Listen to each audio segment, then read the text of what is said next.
আজকে 5 দিন থেকে আপনি ভাত না খাইয়েছেন টাকার অভাবে? আহা, কি বলেন আপনি? কোথায় যাবেন? আপনারা তো আমি বলছিলাম ব্যবসা দিব, আপনি রিক্সা চালাতে নামছেন কেন? আপনাকে রোজার সময় 10,000 টাকা দিছি না? হ্যাঁ, সেটা তো দিয়েছেন, সেটা আমাকে বাড়িওয়ালা যে অন্য ছিল বাড়িওয়ালাকে বুঝাই দিছি।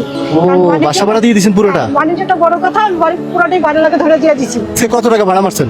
আজকে এর মধ্যে 40 টাকা ভাড়া হয়েছে আমার। রিক্সা জমাইতে 100 টাকা? হ্যাঁ, চা দিয়েছে 10 টাকা, 10 টাকা নিজের কাছে এখনো আছে। মানে ভাত রান্না করেন না? না, ভাতে টাকাই হয়েছে যে ভাত রান্না করবো। মানে টাকার জন্য ভাত রান্না করতে পারেন না? এটা কোনো কথা হইলো? করবো বা তা আপনি আমার খুঁজতেন, আমি তো আসি প্রায়। আপনি কতদিন ভাত খান না? কতদিন? ভাত তো খাইনি, সপ্তাহে 15 দিন এমনিও জায়গা। মানে কতদিন হয়েছে ভাত খান না? গত বুধবারে ভাত খেয়েছি। গত বুধবারে ভাত খাইছেন আর এখন পর্যন্ত খান নাই? হ্যাঁ। আপনারা যে বলছিলাম কান্না করেন না, শোনেন, আপনারা যে বলছিলাম ব্যবসা দিব, আর কোনো ব্যবসা করবেন, কি করবেন বলেন? কি করবো? আমার তোমার তেমন একটা সামর্থ্য নাই, সাহসও নাই, আর তুমি শরীরে শক্তিও নাই। ধরেন এই 5,000 টাকা রাখেন, হ্যাঁ, এটা দিয়ে চলেন। হ্যাঁ বলো।